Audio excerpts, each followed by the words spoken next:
அனைத்து ஜோதிட ஆர்வலர்கள், நண்பர்கள், சொந்தங்கள் அனைவருக்கும் வணக்கம். ஜோதிடம் வாழ்க்கை பயணத்தில் வெற்றி பெற தன்னம்பிக்கை கொடுப்பதே ஜோதிடம். நவகிரகங்கள் ஆதித்யாய, சோமாய, மங்களாய, புதாய, குரு சுக்கிர, சனிச்சராய, ராகு கேதுவே நமக. 27 நட்சத்திரங்கள், 108 பாதங்கள், கிரகங்களின் துல்லியம் சொல்லும் நட்சத்திர நாதர்களே நமக.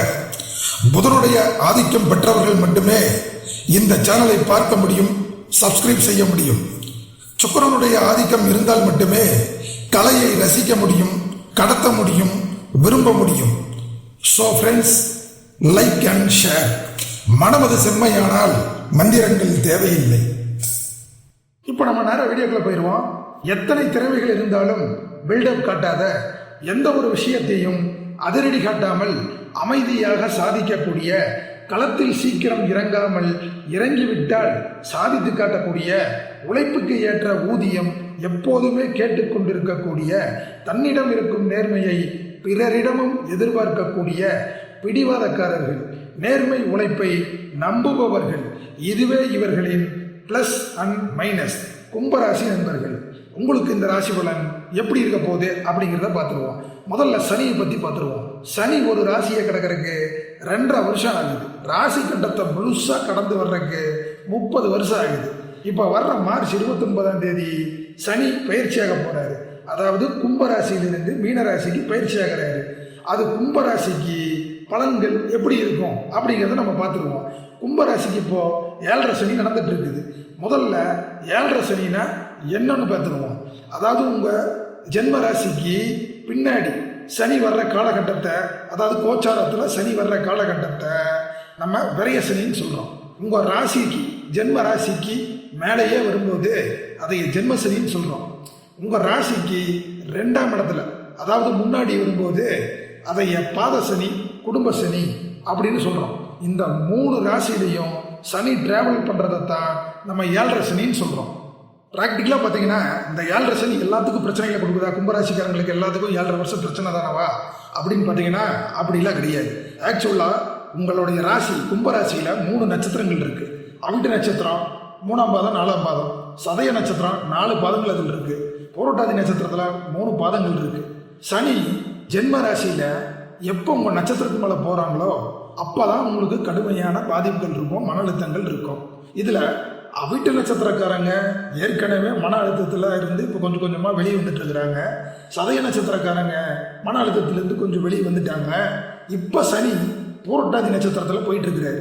அதனால் கும்பராசியில் இருக்கக்கூடிய பூரட்டாதி நட்சத்திரக்காரங்களுக்கு தான் இப்போ கடுமையான மன அழுத்தத்தில் இருக்கிறாங்க. சனி ஒரு நட்சத்திர பாதத்தில் ஏவரேஜாக வந்து பார்த்தீங்கன்னா ஒரு 100 நாள் போவார். ஒரு நட்சத்திர சாரத்தில் ஒரு வருஷத்துலேருந்து ஒரு 400 நாட்கள் வரை போவார். இந்த அமைப்பு மட்டும்தான் 7.5 சனியில் பாதிப்புகளை ஏற்படுத்தும் அப்படிங்கிறத கொஞ்சம் புரிஞ்சுக்குங்க. இப்போ நீங்கள் வந்து இந்த சனியை பார்த்து பயப்படுறதுக்கு தேவை இருக்காது அப்படிங்கிறதுக்காக நான் இவ்வளோ விஷயங்களை சொல்கிறேன். சனியை பார்த்து பயப்பட ஆரம்பிச்சிட்டிங்கன்னா வரிசையாக பார்த்தீங்கன்னு வச்சுக்கோங்க, 7.5 சனி, அப்புறம் பார்த்தீங்கன்னா அர்த்தாஷ்டம சனி, அப்புறம் பார்த்தீங்கன்னா கண்டகச்சனி, அப்புறம் பார்த்தீங்கன்னா அஷ்டமச்சனி, இப்படி 15 வருஷம் சனி காலி பண்ணிடுவார். சனி 2.5 வருஷம் ஒரு ராசியில் இருப்பார். முழுசாக ஒரு ராசி கட்டத்தை சுற்றி வர்றதுக்கு 30 வருஷம் ஆகும். இதில் 15 வருஷம் காலி ஆகிடும். இப்போ ஒரு மனுஷனோட வாழ்க்கையே வந்து பார்த்தீங்கன்னா 60 வருஷம் தான். அப்போது ஒரு மனுஷனுடைய வாழ்க்கையில் சனி 2 ரவுண்டு சுற்றி வந்தால் 60 வருஷம் ஆச்சு. அப்போ இந்த 2 ரவுண்டுக்கு, ஒரு ரவுண்டுக்கு 15 வருஷம்னா 2 ரவுண்டுக்கு 30 வருஷம். அப்போ நீங்கள் சனியை பார்த்து பயப்பட ஆரம்பிச்சிங்கன்னா 30 வருஷம் காலி ஆயிடும். 30 வருஷத்தில் நம்ம என்ன சாதிக்க முடியும்? ப்ராக்டிக்கல் லைஃப்பில் பார்க்கும்போது ரொம்ப வருஷமாக கல்யாணமாகாமல் தடையாயிட்டு இருந்தவங்களுக்கு 7.5 சனி காலகட்டத்தில் தான் கல்யாணம் ஆகுது. ரொம்ப வருஷமாக குழந்தை இல்லாதவங்களுக்கு 7.5 சனி காலகட்டத்தில் தான் குழந்தை கிடைக்கிது. அதனால் இந்த கோச்சார பலன்களை பொறுத்த வரைக்கும் நீங்கள் உங்கள் சுய ஜாதகத்தை செக் பண்ணிவிட்டு அது கூட இந்த கோச்சார பலன்களை ஒப்பிட்டு பார்த்தீங்கன்னா தான் உங்களுக்கு ஒரு தெளிவான முடிவு கிடைக்கும். இப்போ நம்ம நேரடியாக விஷயத்துக்கு வந்துடலாம், சரியா? சனி இப்போ உங்கள் ராசியிலிருந்து 2ஆம் இடத்துக்கு போகிறாரு. அப்போது ராசிக்கு 2ல் இருப்பார், 12க்கு 3ல் இருப்பார். ராசிநாதனும் அவர் தான், 12ஆம் அதிபதியும் அவர் தான்.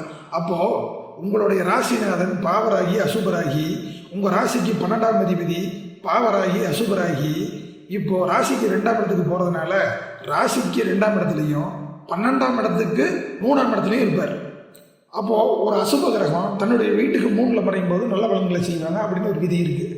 அந்த அடிப்படையிலையும் உங்கள் ராசியிலிருந்து சனி வெளியே போனதுனாலையும் நீங்கள் இனிமேல் உங்கள்கிட்ட இருந்த மந்தத்தன்மை, சோம்பேறித்தனம் எல்லாம் உங்களை விட்டு போக போகுது.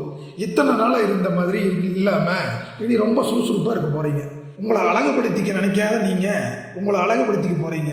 அதாவது ஆள் பாதி ஆடை பாதி அப்படிங்கிறத இப்போ நீங்கள் புரிஞ்சுருப்பீங்க. அதனால் நீங்கள் உங்களுடைய ஆடைகளில் ஆள் பாதி ஆடை பாதிங்கிறத புரிஞ்சுட்டு அதுக்கு தகுந்த மாதிரி செயல்பட போகிறீங்க. மனசுக்கு புது தெம்பு கிடைக்க போகுது. தைரியமாக எதையும் செய்யக்கூடிய துணிச்சல் வரப்போகுது. இத்தனை நாளாக யோசிச்சுக்கிட்டே இருந்த நீங்கள் இப்போ களத்தில் இறக்க போகிறீங்க. தாழ்வு மனப்பான்மையோடு இருந்த நீங்கள் இனி தன்னம்பிக்கையோடு செயல்பட போகிறீங்க. இடையில சில தோல்விகளை சந்தித்த நீங்கள் இனி வெற்றிகளை சந்திக்க போகிறீங்க. குழப்ப மனதோடு இருந்த நீங்கள் அடுத்தவங்களை நல்லா குழப்ப போகிறீங்க. இடையில மரியாதை குறைவு ஏற்பட்ட உங்களுக்கு இனி 2 மடங்கு மரியாதை கிடைக்க போகுது. சனி உங்கள் ராசிக்கு 12ஆம் அதிபதியாகி பாவராகி அசுபராகி அவருக்கு 12க்கு 3ல் மறைகிறதுனால 12ஆம் இடத்தோட நல்ல பலன்கள் உங்களுக்கு நடக்க போகுது. அதாவது தாம்பத்திய சுகம் நல்ல முறையில் உங்களுக்கு கிடைக்க போகுது அப்படின்னு அர்த்தம்.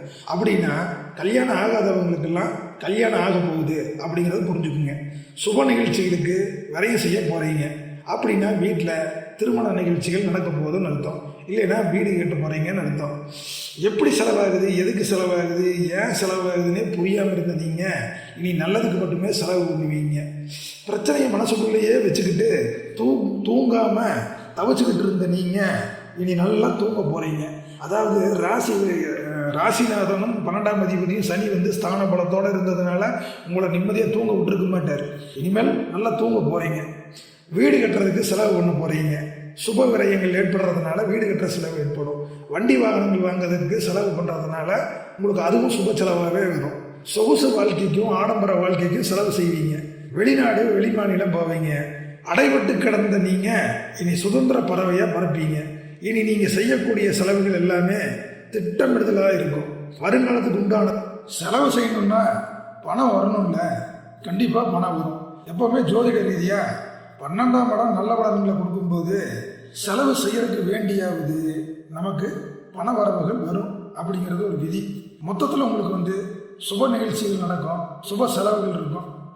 இப்போது பாசிட்டிவான விஷயங்கள் எல்லாமே பார்த்தாச்சு. அப்படியே நெகட்டிவான விஷயங்களை பார்த்துக்கலாம். இந்த நெகட்டிவான விஷயங்களை மட்டும் நீங்கள் கடைபிடிச்சிட்டிங்கன்னா உங்களுக்கு இந்த 7.5 சனிங்கிறது வாழ்கிற சனியாக இருக்கும். மெயினாக வார்த்தைகளில் ரொம்ப கவனமாக இருங்க. குடும்ப உறவுகிட்ட அன்பாக இருங்க. பணத்தினால குடும்பத்துக்குள்ள வெளியாளுகிட்ட பிரச்சனைகளை வளர்த்திக்காதீங்க. நானாச்சுன்னு யாருக்கும் ஜாமீன் கொடுத்துடாதீங்க. நட்பு வட்டம், உறவு வட்டம், வெளி வட்டம், எந்த வட்டமாக இருந்தாலும் சரி பரிதாபப்பட்டு பணத்தை கொடுத்து ஏமாந்துடாதீங்க. குடும்பத்தில் ஏற்படுற எந்த பிரச்சனையையும் பெருசு பண்ணிடாதீங்க. வீண் பம்பு வந்தாலும் கூட வாய் விட்டுறாதீங்க. இதை மட்டும் நீங்கள் கடைபிடிச்சிட்டிங்கன்னா 7.5 சனி உங்களுக்கு வாழ்கிற சனியாக வாழ்த்தோம். நன்றி நண்பர்களே. முக்கிய குறிப்பு நண்பர்களே, கோச்சார பலன்கள் என்பது கோடி பேருக்கானது. சுய ஜாதக பலன் என்பது தனிநபருக்கானது. தசாபக்தி பலன்கள் என்பது மிகவும் முக்கியமானது. இதை நீங்கள் புரிந்து கொள்வது மிகவும் சிறப்பானது. இந்த சேனல் நீங்க பார்த்தது பொறுப்பானது, புனிதமானது,